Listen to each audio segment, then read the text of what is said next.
তোমালোক সকলোকে স্বাগতম জনাইছো আমাৰ চেনেলটোলৈ। আজি তোমালোকলৈ লৈ আহিছো আসামিছৰ অৰ্থাৎ অসমীয়াৰ দ্বিতীয়টো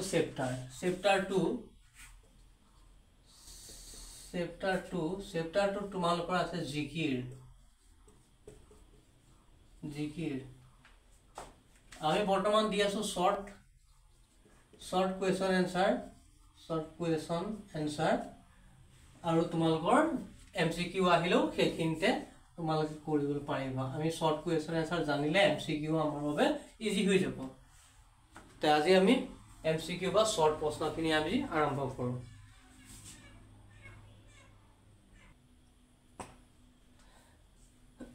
আজি আমি জিকিৰৰ শৰ্ট কুৱেশ্যনলৈ যাম। প্ৰথমে তোমালোকৰ জিকিৰ শীৰ্ষক গীতটো কোনে ৰচনা কৰিছিল? আজান ফকীৰে। কোনে ৰচনা কৰিছিল শীৰ্ষক গীতটি? আজান ফকীৰে। এতিয়া আজান শব্দৰ অৰ্থ কি? আজান শব্দৰ অৰ্থ হৈছে আহ্বান কৰা। আজান দিয়া বুলি কয় যে এইটো আহ্বান কৰা হয়, ঈশ্বৰক আহ্বান জনোৱা হয়। তাৰপিছত আজান ফকীৰ কোন? আমি জনাটো দৰকাৰ। আজান ফকীৰ কোন? এজন ইছলাম ধৰ্মগুৰু। আজান ফকীৰৰ প্ৰকৃত নাম কি?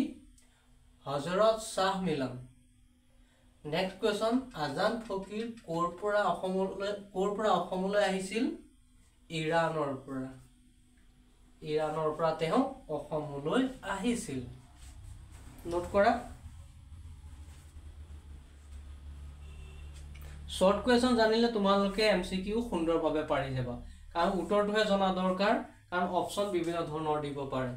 আজান শব্দৰ অৰ্থ, আহ্বান, কিবা কিবি তেনেকে দিব 4টা অপচন, তাৰে মাজত এটা ধৰ টিক চিন মাৰিব লাগে।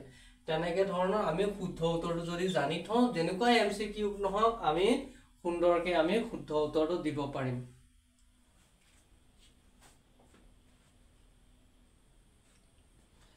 নেক্সট প্ৰশ্ন, আজান ফকীৰৰ জন্ম ক'ত হৈছিল? 1610 চনত ইৰাকৰ ৰাজধানী বাগদাদত। নেক্সট প্ৰশ্ন, আজান ফকীৰৰ মৃত্যু ক'ত হৈছিল? শিৱসাগৰ জিলাৰ দিখৌমুখৰ সৰাগুৰি চাপৰিত। নেক্সট প্ৰশ্ন, জিকিৰসমূহ কি ধৰণৰ গীত? এইটো জনাটো দৰকাৰ। আল্লাহৰ মাহাত্ম্য বা স্তুতিমূলক গীত। আল্লাহৰ স্তুতিমূলক গীত লিখিলেও শুদ্ধ হ'ব, বা আল্লাহৰ মাহাত্ম্যমূলক গীত লিখিলেও শুদ্ধই হ'ব। গতিকে এই দুটা ধুনীয়াকৈ মনত ৰাখি থবা। জিকিৰ শব্দ ক'ৰ পৰা আহিছে? আৰবী জিকৰ শব্দৰ পৰা। যিসকলে নোট কৰিব পৰা নাই, পটাপট লিখিব পৰা নাই, তেওঁলোকে স্ক্ৰীনশ্বট মাৰি ল'বা, যাতে তোমালোকে পিছত ধুনীয়াকৈ বহি লিখি ল'ব পাৰা। ঠিক আছে। ইয়াৰ বাবে তোমালোকে এক্সট্ৰাকৈ কোনো ধৰণৰ কিতাপ কিনাৰ প্ৰয়োজন নাই। এমসিকিউৰ কাৰণে মই গোটেইখিনি তোমালোকক A to Z যিমানখিনি আছে চেপ্টাৰ সবৰে এমসিকিউ শৰ্ট কুৱেশ্যন মই দি যাম। খালি তোমালোকে চেনেলটো সাবস্ক্ৰাইব কৰি থবা আৰু মাজে সময়ে কমেন্ট এটামান কৰিবা, তেতিয়া ভাল লাগে। তোমালোকে যে আশা কন্টিনিউ হৈ তেতিয়া মই গম পাম। গতিকে তোমালোকে ইয়াৰ বাবে কোনো ধৰণৰ কিতাপ কিনিব নালাগে, এক্সট্ৰা পইচা খৰচ কৰিব নালাগে। সেইবাবে মই তোমালোকৰ বাবে এইখিনি যুগুতাইছো। তোমালোকে এইখিনি পঢ়িলে তোমালোকে নিশ্চিন্ত মনে ধুনীয়াকৈ পাস কৰিব পাৰিবা। বৰ্ড কুৱেশ্যন খিনিটো জানিবই লাগিব, গতিকে তোমালোকে এমসিকিউ শৰ্ট কুৱেশ্যন খিনি জানি থোৱাটো প্ৰয়োজন। শৰ্ট কুৱেশ্যন জানিলে তোমালোকে এমসিকিউ পাৰিবা। আহিছো নেক্সট কুৱেশ্যনলৈ। নেক্সট প্ৰশ্ন, আমি জিকৰ শব্দটো পাইছিলো, জিকৰ শব্দটো আৰবিক ভাষা বুলি। জিকৰ শব্দৰ অৰ্থটো কি? ঘনে ঘনে উচ্চাৰণ কৰা। ঘনে ঘনে কাৰ নাম উচ্চাৰণ কৰা? আল্লাহৰ নাম। সেই তাকে জিকিৰ বুলি কয়। ঘনে ঘনে আল্লাহৰ নাম উচ্চাৰণ হয়। তাৰপিছত মুমিন শব্দৰ অৰ্থ কি? মুমিন শব্দৰ অৰ্থ হৈছে বিশ্বাসী মুছলমান। এইটো তোমালোকে মনত ৰাখিবা। মুমিন হৈছে শব্দৰ অৰ্থ হৈছে বিশ্বাসী মুছলমান। ত্ৰিবেণী বা ত্ৰিবেণী আগতে কোৱা হৈছিল ত্ৰিবেণী বুলি, এতিয়া ত্ৰিবেণী বুলি কয়। ত্ৰিবেণী মানে কি? ত্ৰিবেণী ঘাট হৈছে হিন্দু ধৰ্মৰ এখন পবিত্ৰ তীৰ্থস্থান। ত্ৰিবেণী সংগম বুলি কয়। ত্ৰিবেণী সংগম বুলি ক'লে কি কি নদী লগ খাইছে? গংগা যমুনা আৰু সৰস্বতী এই তিনিখন নদী লগ হৈ ত্ৰিবেণী সংগম সৃষ্টি হৈছে সেই ত্ৰিবেণী সংগমকে কয় ত্ৰিবেণী ঘাট বা ত্ৰিবেণী সংগম বুলিও কয় কি নদী মনত থাকিব তোমালোকৰ গংগা যমুনা সৰস্বতী এতিয়া নেক্সট প্ৰশ্ন ৰসুল শব্দৰ অৰ্থ কি ৰসুল শব্দৰ অৰ্থ আমি ক'বলৈ গ'লে দেৱদূত বুলি কম আৰু মুছলমান সকলে ক'ব আল্লাহৰ দূত বুলি কম ৰসুল বুলি ক'লে আল্লাহৰ দূত ঠিক আছে কাৰণ আমি ৰসুল বুলি আমি নকওঁ আমি দেৱদূত ডাইৰেক্ট কওঁ দেৱতাৰ দূত বা দেৱতাই কিবা খবৰ পঠিয়াটোকে দেৱতাৰ দূত আগৰ হৈছে ডাকৱাল মানে খবৰ অনা নিয়া কৰা গতিকে আমি ৰসুল শব্দৰ অৰ্থ আল্লাহৰ দূত বুলি লিখিলে বেছি ভাল হ'ব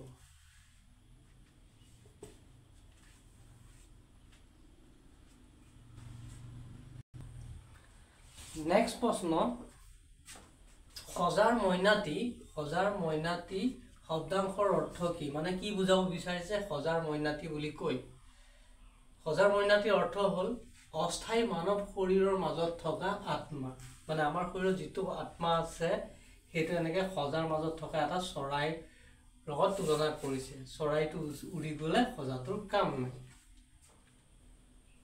গতিকে আমাক সহজভাৱে বুজাই দিছে মায়াই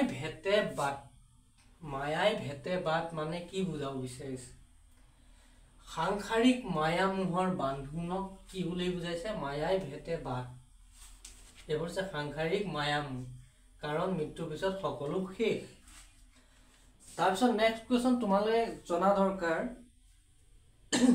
জিকিৰ কাক বোলে জিকিৰ অলপ আগতে মই কৈছিলো জিকিৰৰ কথাটো যে যিবোৰ গীতত ঘনে ঘনে আল্লাহৰ প্ৰতি অনুগত্য প্ৰকাশ কৰি বা আল্লাহৰ নাম লৈ তেওঁ উপাসনা কৰা হয় তেনে গীতসমূহকে কি বুলি কয় জিকিৰ বুলি কোৱা হয় আজি জিকিৰ চেপ্টাৰটোৰ আমি শৰ্টখিনি দিলো আৰু বাকি থকা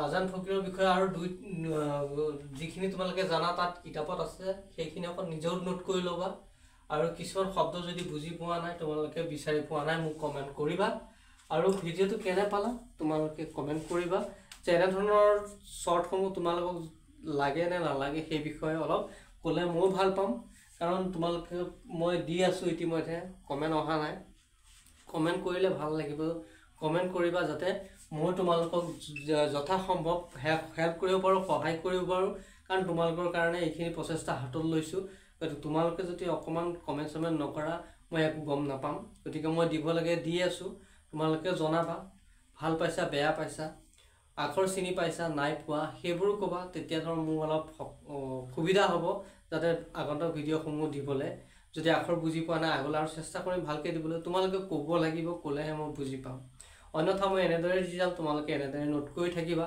যদি ক'বলৈ টান পোৱা কমেণ্ট কৰিবলৈ টান পোৱা ঠিক আছে গতিকে বেছি দীঘলীয়া নকৰোঁ তোমালোকে এইখিনি স্ক্ৰীনশ্বট মাৰি লোৱা এইখিনি নোট কৰা আৰু যিসকলে লিখি ল'লা তেওঁলোকে বাৰু ভাল কাম কৰিছা পটাপট লিখাটো ভাল কথা যিমান স্পীড হ'ব তোমাৰ নিজৰ কাৰণে ভাল স্পীড হ'বই লাগিব কাৰণ মেট্ৰিকৰ ওপৰত যে তোমালোকে গৈ থাকিবা ক্ৰমান্বয়ে স্পীড বাঢ়ি গৈ থাকিব লাগিব তোমালোকৰ ঠিক আছে এতিয়া আমি এইখিনি দিলোঁ ইয়াৰ পিছৰ পৰ্যায়ে আমি নেক্সট ভিডিঅ'ত লগ পাম আৰু তোমালোকে ভিডিঅ'সমূহ ভালকৈ চাই থাকিবা ঠিক আছে আজিলৈ আহিলোঁ ধন্যবাদ জয় অসম